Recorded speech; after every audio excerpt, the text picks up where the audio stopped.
A gente vai iniciar agora uma reflexão sobre esse tema, retratos de uma sociedade decadente, das revelações de Lipovetsky, a restauração em Jesus Cristo.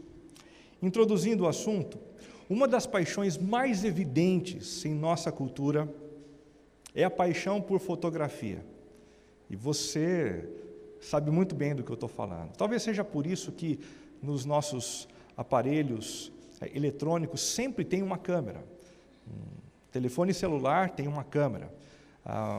Um tablet tem uma câmera. Um notebook tem a sua câmera. Em tudo quanto é lugar dos nossos equipamentos eletrônicos nós possuímos câmeras. E nós gostamos de registrar os mais variados momentos da vida e gostamos também de postar tudo isso. Alguns gostam mais do que os outros de postar nas redes sociais, mas é o que acontece e o que revela a grande paixão que a gente tem hoje em dia por fotografia. A nossa paixão pela fotografia é diretamente proporcional ao nosso ódio por algumas fotos ruins. Se a gente gosta de fotografia, a gente não gosta que as pessoas postem fotos onde a gente não sai bem, não é verdade? Aquelas fotos assim, em que os nossos olhos aparecem vermelhos. Já tirou foto assim? Ou então a foto que você tira e aparece com os olhos fechados. Quando você vê uma foto assim, você diz, não era para sair assim. A gente não gosta da publicação das nossas imagens de maneira distorcida, ou então de uma maneira que não nos alegra. Contudo, nos últimos anos, alguns sociólogos têm retratado, através dos seus estudos, das suas pesquisas e dos seus livros, algumas facetas da nossa sociedade que nós não gostaríamos de ver. Alguns sociólogos são especialistas nisso, né? Através de um olhar cirúrgico, clínico, eles conseguem perceber o que a gente não gostaria, eles conseguem descrever com precisão aquilo do qual a gente gostaria de se esquivar, mas é importante olhar para algumas coisas. É importante reconhecer que nós temos alguns problemas, é importante a gente reconhecer que anda acontecendo alguma coisa muito esquisita com a nossa sociedade. E se a gente não tomar cuidado, e se a gente não procurar se reinventar, a gente vai ter cada vez mais problemas e problemas dentro da nossa casa, dentro do nosso ambiente de trabalho e dentro do mundo que a gente vai deixar como herança para os nossos filhos e para os nossos netos. Quem é Gilles Lipovetsky? Gilles Lipovetsky é um filósofo francês de 73 anos de idade, bastante experiente, um teórico da hipermodernidade, que tem sido chamada por muita gente de pós-modernidade, e que já visitou o Brasil algumas vezes. Ao lado de Zygmunt Bauman, ele forma a grande parceria dos sociólogos que têm sido lidos a mundo afora. Ele escreveu inúmeros livros, dentre eles A Era do Vazio, O Império do Efêmero, A Estetização do Mundo e A Ditadura da Leveza. E são exatamente os temas dos livros do Lipovetsky que a gente vai utilizar como subtemas das nossas mensagens ao longo das próximas 4 semanas. Hoje, a gente começa conversando sobre a Era do Vazio. Porque é isso que Lipovetsky diz que tem acontecido com a gente. Nós estamos cheios de um vazio enorme dentro da gente. Mesmo trabalhando, mesmo nos relacionando, mesmo obtendo sucesso através de algumas realizações, mesmo conseguindo lucrar em alguns momentos, nós guardamos um indesejável vazio dentro do nosso peito. A gente pode perceber isso num primeiro retrato, aonde Lipovetsky apresenta a sociedade como uma sociedade formada por pessoas sem sentido. Olha só que interessante. há uma ausência de sentido. É como se nos dias atuais pudesse se viver sem finalidade e sem sentido. As pessoas trabalham, mas não sabem o porquê. Elas se relacionam uns com as outras, mas não sabem o porquê. Elas se casam, mas não sabem ao certo o porquê. E elas vão levando a vida sem pensar muito no propósito das coisas nas quais elas se envolvem. O segundo retrato mostra pessoas desesperadas, e não poderia deixar de ser. Esse é o resultado primário de gente que vive sem sentido, sem propósito na vida. Se pelo menos eu pudesse sentir alguma coisa. Esta frase traduz o novo desespero que aflige um número cada vez maior de pessoas. E é por isso que ele começa, nessa obra, também a trabalhar um pouquinho a questão do suicídio. Existe muita gente dando fim à sua vida porque não encontra sentido, porque não encontra propósito. E você conhece muito bem pessoas com esse vazio dentro do coração, com essa ausência de sentido, e algumas pessoas, inclusive, pensando em deixar a própria vida, em abandonar a própria existência. O terceiro retrato é o retrato de pessoas indiferentes. É assim que ele vê a nossa sociedade. A indiferença cresce, como, por exemplo, no ensino no qual, em alguns anos e com alguma velocidade relâmpago, o prestígio e a autoridade dos professores desaparecem, quase que completamente. É assim, diz Lipovetsky, que as pessoas lidam com os seus professores, com os seus mentores espirituais, com as pessoas mais velhas, eles desprezam. Eles são indiferentes aos conselhos, eles são indiferentes a tudo quanto vem mastigado, pronto, porque cada um quer ter a sua experiência sem ponderar no fato de que nós poderíamos aprender antes com o erro dos outros, com o acerto dos outros, para podermos errar menos no trabalho, nas nossas amizades, nos nossos casamentos, na construção da nossa própria espiritualidade. O quarto retrato é o retrato de pessoas permissivas.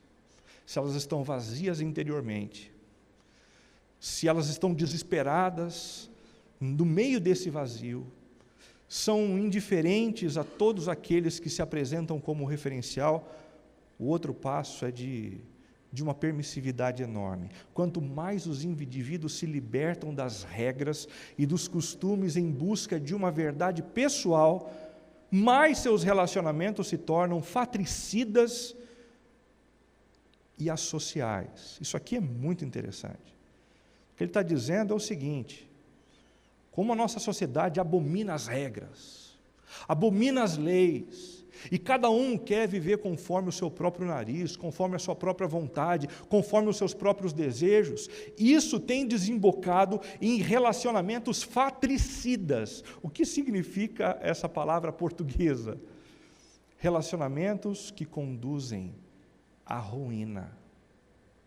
Por negligenciarmos algumas leis de Deus, algumas orientações do Senhor, por abominarmos alguns preceitos que a gente julga serem preceitos antiquados e que não servem mais para a nossa cultura, diz Gilles Lipovetsky, nós estamos administrando relacionamentos destrutivos, que mais agridem, que mais violam, que mais fazem mal do que, na verdade, bem. E por último, o quinto retrato, pessoas em fuga. Pessoas em fuga.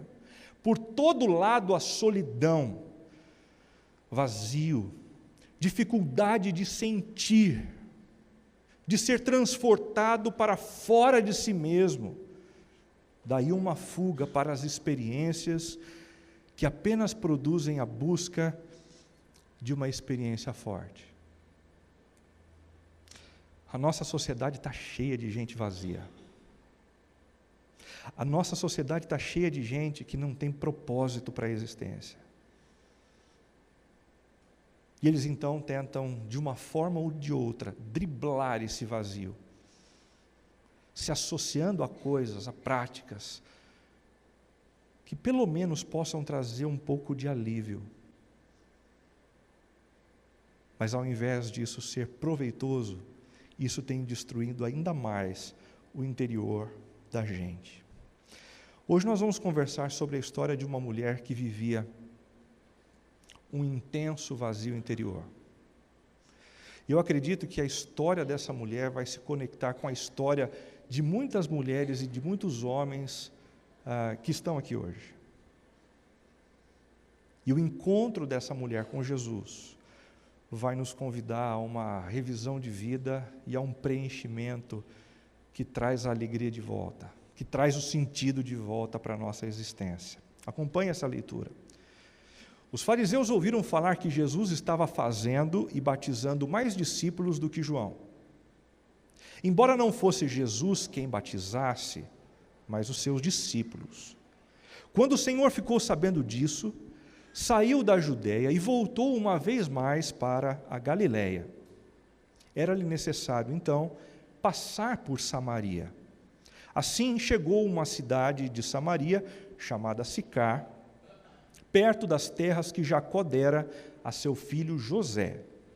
Havia ali o poço de Jacó.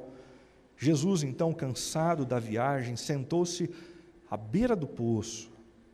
Isso se deu por volta do meio-dia. Nisso veio uma mulher samaritana tirar água. Disse-lhe Jesus: dê-me um pouco de água. Os seus discípulos tinham ido à cidade comprar comida. A mulher samaritana lhe perguntou: como o Senhor, sendo judeu, pede a mim, uma samaritana, água para beber? Pois os judeus não se dão bem com os samaritanos. Jesus lhe respondeu: se você conhecesse o dom de Deus e quem lhe está pedindo água, você lhe teria pedido e ele lhe teria dado água viva. Disse a mulher: o Senhor não tem com que tirar a água e o poço é fundo. Onde pode conseguir essa água viva? Acaso o Senhor é maior do que o nosso pai Jacó, que nos deu o poço, do qual ele mesmo bebeu, bem como seus filhos e seu gado? Jesus respondeu: quem beber desta água terá sede outra vez. Mas quem beber da água que eu lhe der, nunca mais terá sede. Pelo contrário, a água que eu lhe der se tornará nele uma fonte de água a jorrar para a vida eterna. A mulher lhe disse: Senhor, dê-me dessa água, para que eu não mais tenha sede, nem precise voltar aqui para tirar água. Ele lhe disse: vá, chame o seu marido e volte. Não tenho marido, respondeu ela. Disse-lhe Jesus: você falou corretamente, dizendo que não tem marido. O fato é que você já teve 5 maridos, e o homem com quem agora vive não é o seu marido. O que você acabou de dizer é verdade. Disse a mulher: Senhor, vejo que é profeta. Nossos antepassados adoraram nesse monte, mas vocês, judeus, dizem que Jerusalém é o lugar onde se deve adorar. Jesus declarou: mulher, creia em mim.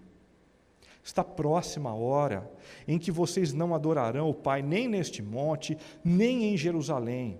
Vocês, samaritanos, adoram o que não conhecem. Nós adoramos o que conhecemos, pois a salvação vem dos judeus.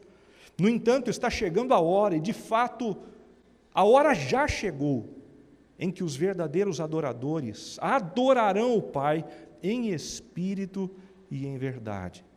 São estes os adoradores que o Pai procura. Deus é espírito, e é necessário que os seus adoradores o adorem em espírito e em verdade. Disse a mulher: eu sei que o Messias, chamado Cristo, está para vir. Quando ele vier, explicará tudo para nós. Então Jesus declarou,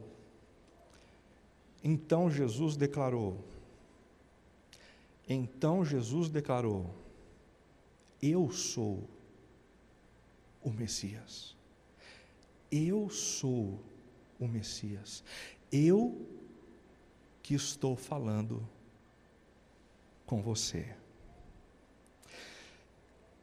Nesse belíssimo trecho das Escrituras, nessa belíssima narrativa, a gente encontra algumas evidências do vazio interior que estavam presentes na cultura daquele tempo.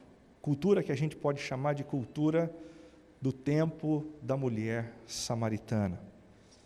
A primeira evidência é a supervalorização da performance, do trabalho, do empreendimento, dos números. Percebam os versículos 1 e 2.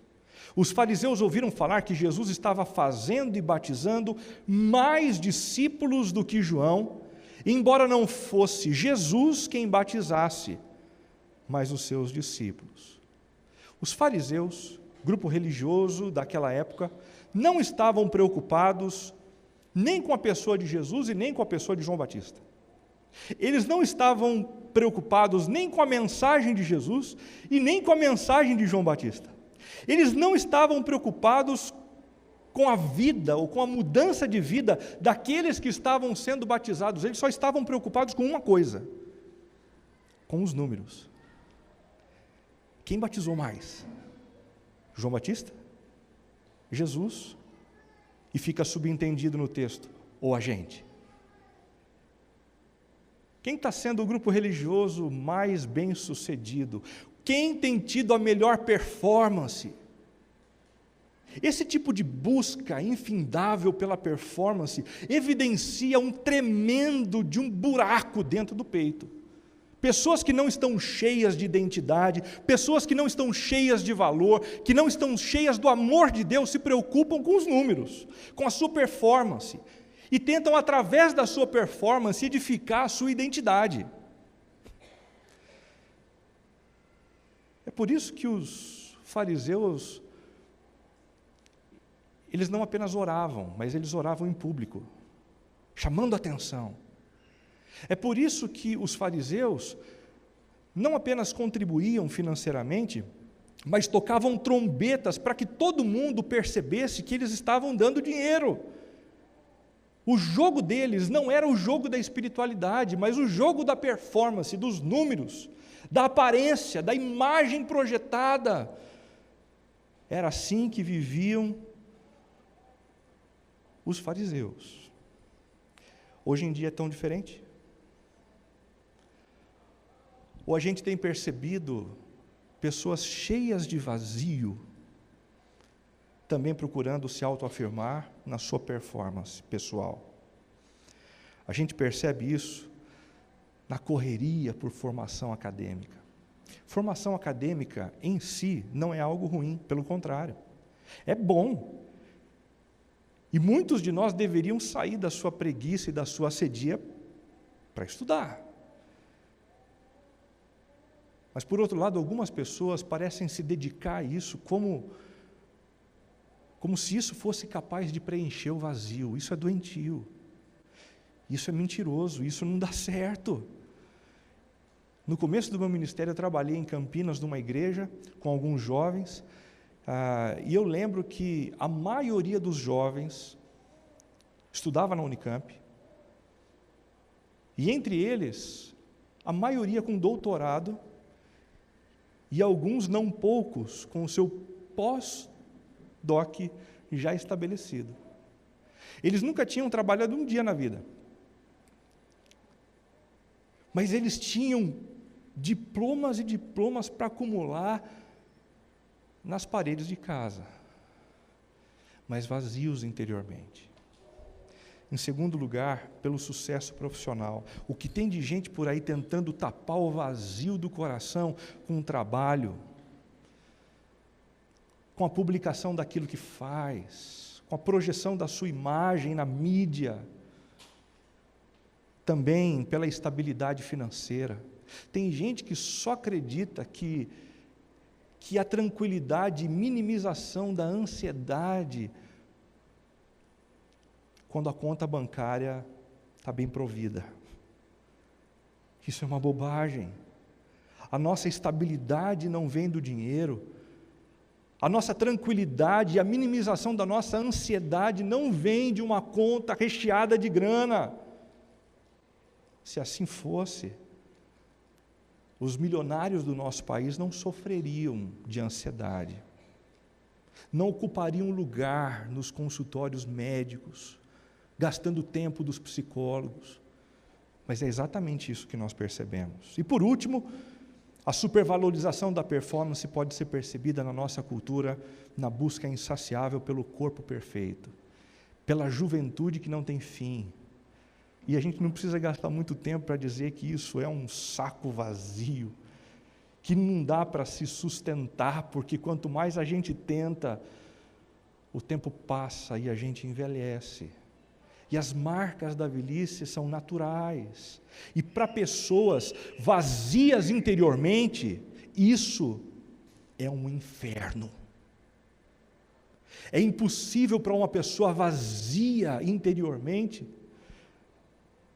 se sentir tranquila à medida em que os anos vão passando. Jesus disse: pois que adianta o homem ganhar o mundo inteiro e perder a sua alma?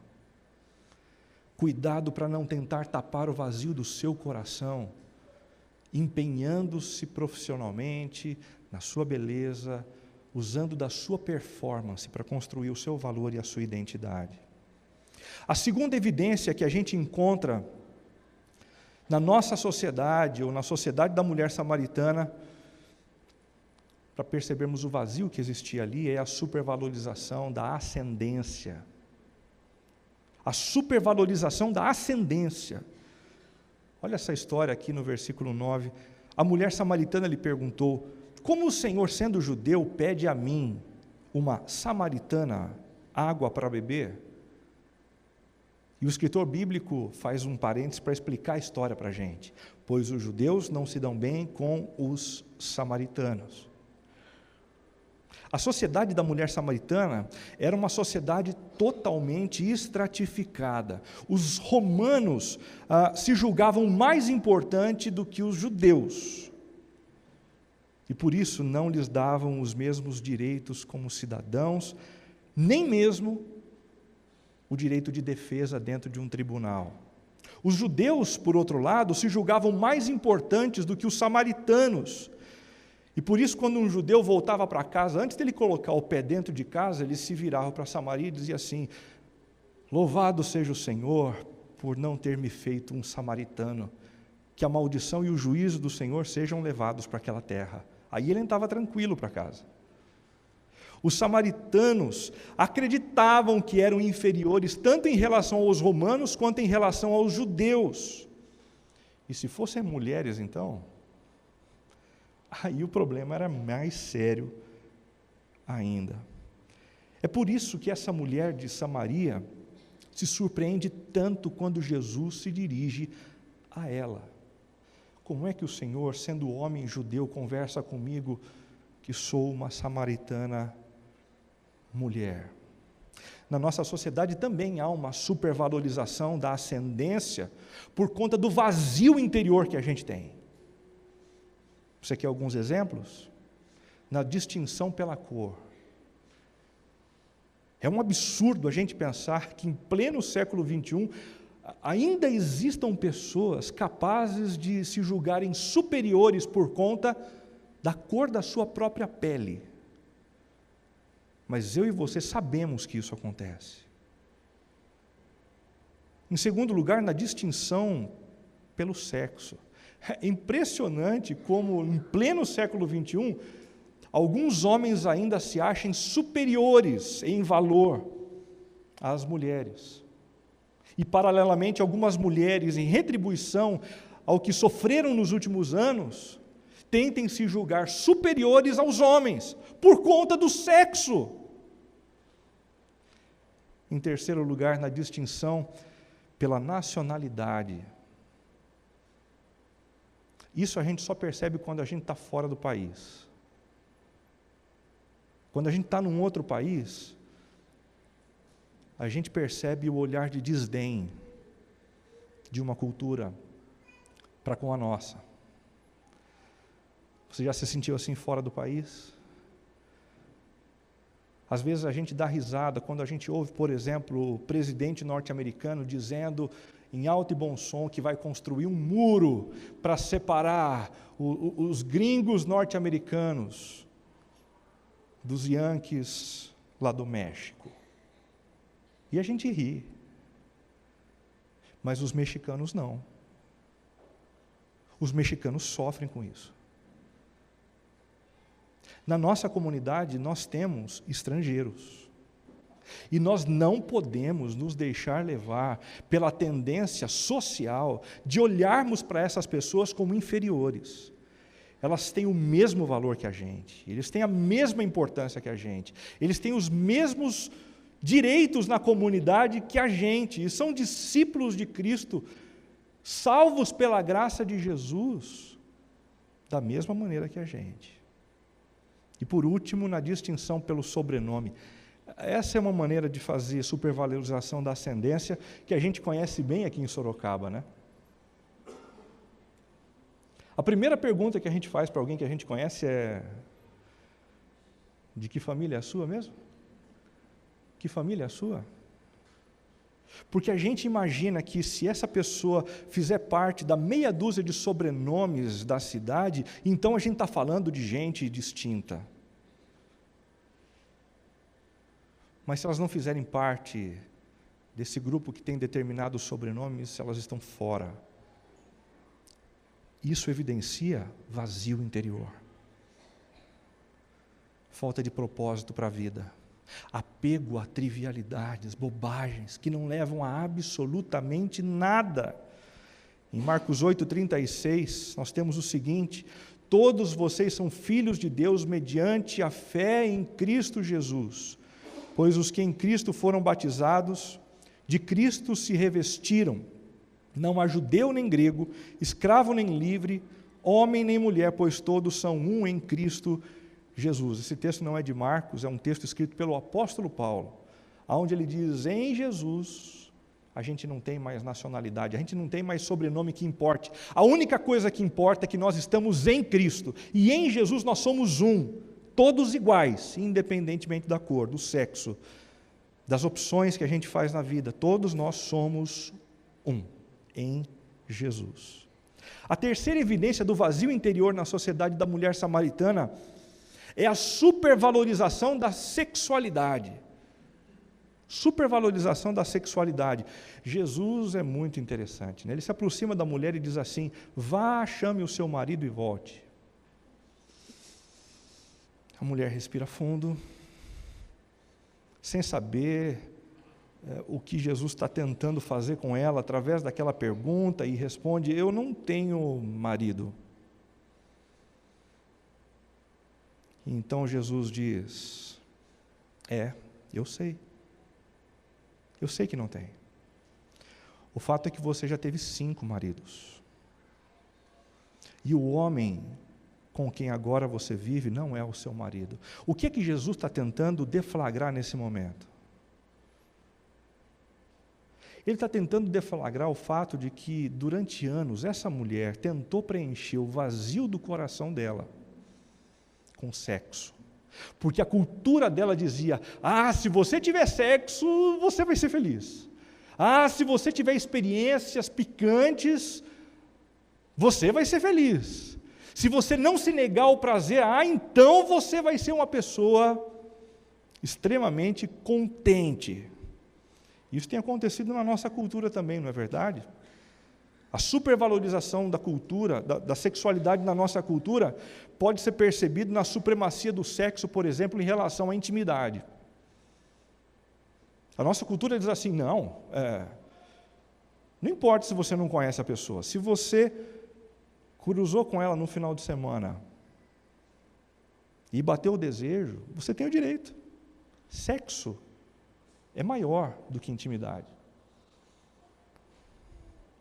A supremacia do sexo sobre o amor. Não importa se vocês ainda não se conhecem tão bem, se vocês estão juntos há pouco tempo, se o amor ainda não foi consolidado, se vocês querem, se vocês não estão agredindo a liberdade um do outro, se há mútuo consentimento, então para a cama.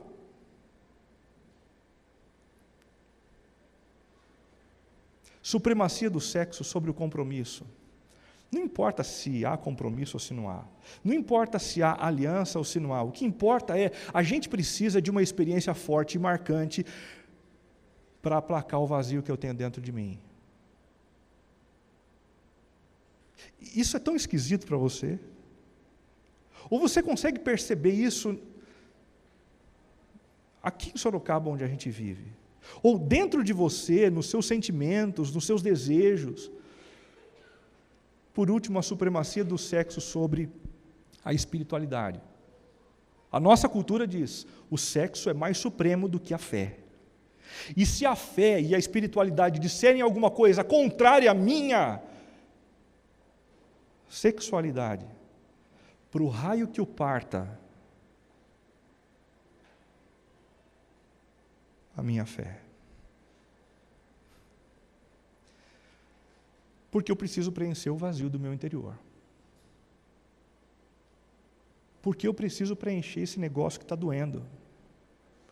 E que às vezes dá vontade de acabar com a minha própria vida. Marcos 10, de 6 a 8, diz assim, sobre a sexualidade. No princípio da criação, Deus os fez homem e mulher, mostrando o ambiente da relação sexual. Mas se essa fé transgride o meu desejo de construção de sexualidade para aplacar o meu vazio, para o raio que o parta esse conceito. Por esta razão, o homem deixará pai e mãe e se unirá à sua mulher, numa relação de compromisso, onde eu largo tudo e faço da outra pessoa a pessoa mais importante. Mas se eu não quero fazer isso, e eu só quero ter prazer num final de semana, para o raio que o parta a minha espiritualidade.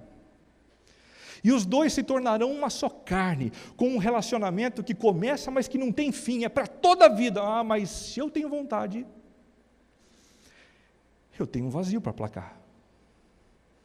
Assim eles já não são dois, mas uma só carne.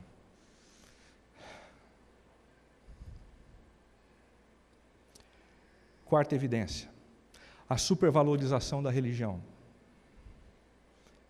A supervalorização da religião também é uma das coisas utilizadas para aplacar o vazio que existe no coração do homem. E é tão ineficaz quanto uma sexualidade pervertida, uma busca por uma performance profissional extraordinária, ou tantas outras coisas que a gente já citou aqui. Nossos antepassados adoraram neste monte, mas vocês, judeus, dizem que Jerusalém é o lugar onde se deve adorar. A sequência do texto é muito interessante, né? Jesus acabou de dizer, chame o seu marido. Ela diz, eu não tenho marido. Jesus diz, eu sei, você já teve 5. Agora o rapaz com quem você está, você nem casou com ele.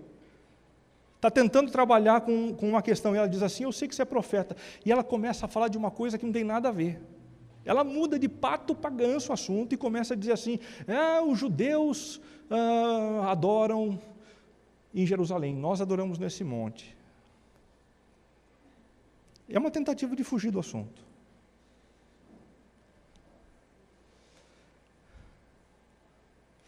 Tem muita gente que usa a religião para tentar esconder o vazio de dentro do coração. E quando você começa a falar de Jesus para essas pessoas, elas dizem assim, mas eu já tenho religião. A questão não é se você tem religião ou não. Nenhuma religião é capaz, preste atenção, nenhuma religião é capaz de aplacar o vazio que nós temos no coração. Nenhuma, nem o cristianismo. Somente Cristo tem isso para oferecer. Mas a minha religião pensa diferente da sua. Você está se apegando ao que a sua religião falava no passado, sem se dar conta de que você continua vazio, é isso. Você está defendendo aquela que te mantém com sede, sem saciedade alguma. É possível que uma pessoa seja cheia de religião e vazia de Deus. É possível que uma pessoa seja cheia de religião e vazia de sentido para a vida. É possível que uma pessoa seja cheia de religião e vazia de realização interior. E muita gente tem usado hoje em dia a religião da mesma forma, como se ela pudesse aplacar o vazio da nossa alma. Às vezes por pura ignorância, por nunca ter ouvido a respeito do nome maravilhoso de Jesus, que é aquele que é capaz de saciar a sede de qualquer homem. Por isso a gente tem que anunciar o Evangelho com clareza, com regularidade, com intencionalidade. Às vezes por pura tradição.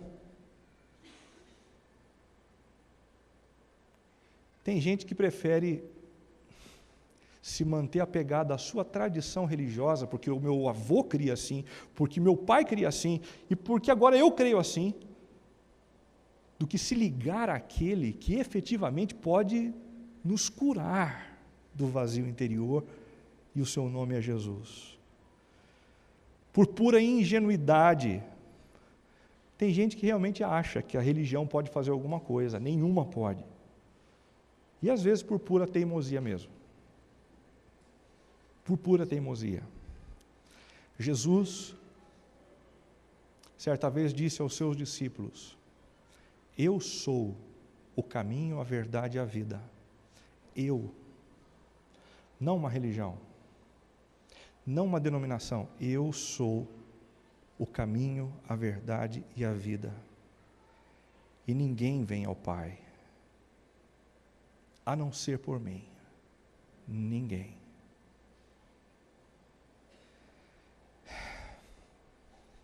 Essa é a dura notícia que a gente precisa oferecer para algumas pessoas que estão em busca de coisas que não podem preencher o vazio do coração. Somente Jesus pode. Somente Jesus. Como Jesus subverteu o vazio do interior da mulher samaritana? Como é que ele fez isso? Primeiramente, através de uma aproximação intencional. Jesus, cansado de viagem, sentou-se à beira do poço. Isto se deu por volta do meio-dia. Nisto veio uma mulher samaritana tirar água. Então, Jesus se dirigiu a ela e começou uma conversa. Jesus ficou muito impressionado com essa história de uma mulher estar à beira de um poço ao meio-dia. Existem duas possibilidades de interpretação aqui. Ou essa mulher que foi pela manhã para buscar água, chegou na metade do dia, já sedenta porque a água que ela pegou de manhã acabou. A segunda possibilidade é porque essa mulher foi tão desgraçada nas suas opções ao longo da sua história, que ela não queria mais encontrar com ninguém no primeiro horário do dia, que era o horário quando as mulheres paravam para buscar água no poço. O fato é que Jesus percebe que tem alguma coisa errada ali. Jesus percebe por trás de uma situação interessante a desgraça do coração de uma pessoa, vazio interior ali. Então ele toma a iniciativa.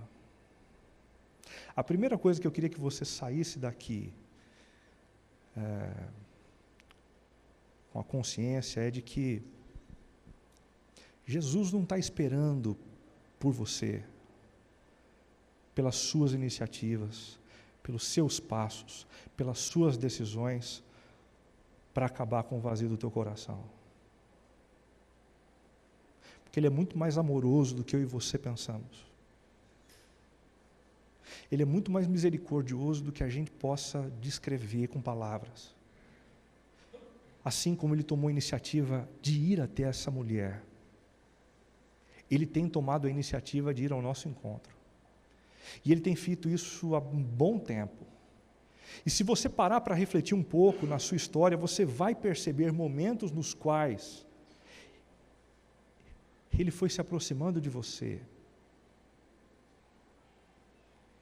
e foi te saciando aos poucos, para que você não desfalecesse pelo caminho. A sua presença hoje aqui, antes de ser um movimento seu, é um movimento de Jesus, te trazendo para o lugar onde Ele falaria a respeito do desejo dEle de preencher o teu vazio interior. E Ele vai fazer isso para a honra e glória do nome dEle. E Ele vai fazer isso para que haja deleite no seu interior e para que você não ande mais cambaleando por aí, sem ter sentido para a existência, trabalhando como quem não sabe por que trabalhar, se relacionando sem saber por que se relacionar. Esse é o Jesus a quem nós servimos, um Jesus que nos ama e que toma a iniciativa de vir ao nosso encontro. Ele está aqui. E Ele está falando com você. Em segundo lugar, como Jesus subverteu o vazio do interior da mulher samaritana? Através de uma abordagem graciosa. Versículo 9 diz assim: a mulher samaritana lhe perguntou: como o Senhor, sendo judeu, pede a mim, uma samaritana, água para beber? Pois judeus não se dão bem com os samaritanos. Jesus não se vale dessas regrinhas da ascendência social. Jesus não se vale do preconceito que as pessoas têm umas com as outras para se distanciar delas. Inclusive, Jesus não se vale do nosso pecado, que é algo que agride o coração dele, como algo que lhe daria o direito de não se aproximar da gente. Antes, Ele deu passos para pagar os nossos pecados numa cruz,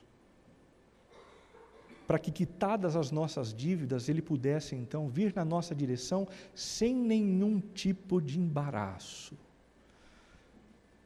Em outras palavras,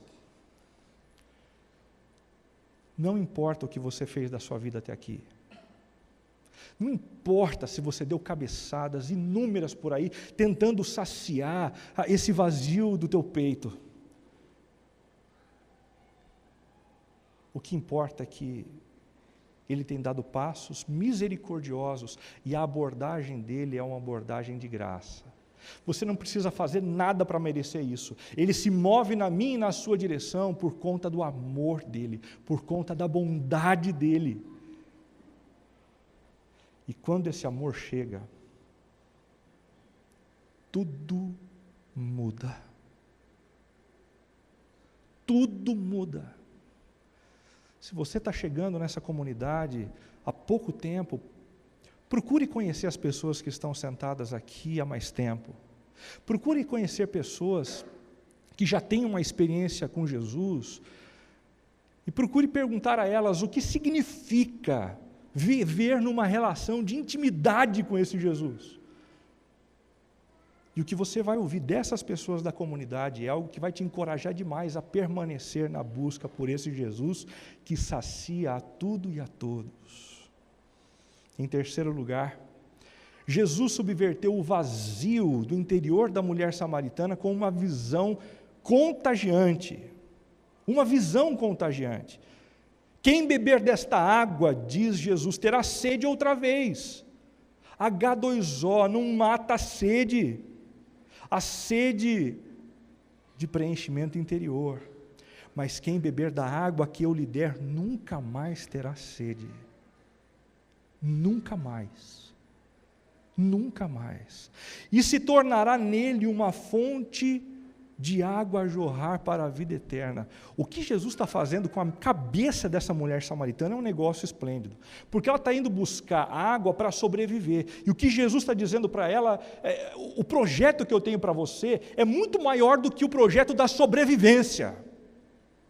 Se você beber do que eu tenho para te dar, você não vai sobreviver simplesmente, aí você vai viver de uma forma que você vai transbordar dessa água para as outras pessoas. Os teus filhos que estão sem sentido vão ser repletos pela mesma água que transborda em você. As pessoas do teu ambiente de trabalho vão começar a se sentir plenos porque você vai jorrar dessa água para a vida eterna deles. E essa mulher começou a acreditar nesse negócio. Ela começou a perceber que a relação com Jesus não era uma relação que lhe daria apenas sobrevivência. Jesus não quer apenas que você sobreviva no meio das suas crises, do seu sofrimento e dos seus problemas. Ele quer fazer de você alguém que jorra água viva para aqueles que te cercam. Que visão contagiante. Que coisa maravilhosa. E é exatamente isso que aconteceu com os discípulos de Jesus quando Jesus partiu. Apenas 12 homens, imbuídos da certeza de que Jesus havia ressuscitado dos mortos. Eles começaram a anunciar o nome de Jesus e pessoas se convertiam. Pessoas possessas de espírito maligno eram imediatamente libertas. Pessoas que estavam adoecidas eram curadas. Famintos tinham pão, porque eles passaram a viver como homens e mulheres que jorravam para a vida eterna. E por último, Jesus também subverteu o vazio interior daquela mulher através de uma revelação surpreendente. Eu sei que o Messias chamado Cristo está para vir, disse a mulher samaritana, e quando ele vier, explicará tudo para nós. Então Jesus declarou: mulher, ele não vai vir. Eu já cheguei. Eu sou o Messias. O Deus prometido que entraria na história chegou. E eu estou falando com você. Essa é a revelação mais surpreendente de todos os tempos. O nosso Deus entrou na história e comeu do pó que a gente tem comido por aqui. Ele sentiu as nossas dores no próprio corpo. Ele chorou com as mesmas lágrimas que a gente chorou, com as mesmas lágrimas que a gente tem chorado. E ele se ofereceu na cruz do Calvário para acabar com a sede que muitos de nós ainda temos, por não termos nos curvado aos pés dele ainda. Concluindo, você consegue perceber em sua vida as marcas identificadas por Lipovetsky na sociedade contemporânea? Você consegue perceber a ausência de sentido? A indiferença para com os mestres e mentores? A permissividade hedonista que leva as pessoas a arruinarem umas às outras? O desespero por falta de um sentimento arrebatador, a fuga através de buscas infindáveis? Arrependa-se diante de Deus. Arrependa-se das coisas passadas. Permita-se influenciar por gente de Deus, por gente que lhe fala a respeito das leis do Senhor, das instruções do Senhor. Não seja como as pessoas aí fora que negligenciam as regras simplesmente porque querem dar vazão aos seus demônios interiores. Submeta-se à obra transformadora de Deus. Filipenses 1,6 diz que aquele que começou a boa obra em vocês há de completá-la até o dia de Cristo. Mas tem duas formas disso acontecer: com a gente colaborando,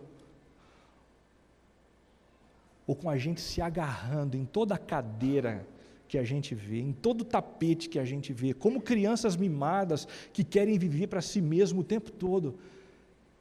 Se render, abrir os braços e dizer: faz de mim o que o Senhor deseja, transforma a minha vida, muda o meu coração. Você consegue perceber os prejuízos identificados por Lipovetsky na sociedade contemporânea? Sinta-se enviado por Deus para transformá-la. Estou cansado de ver essa história de essa nossa sociedade é decadente. Nossa sociedade não tem jeito. Eu vou mudar para os Estados Unidos. Muda! Muda. Está indo tarde. Porque chegando lá você vai perceber que é a mesma coisa. Decadência a gente tem em tudo quanto é lugar, porque decadência é coisa do ser humano.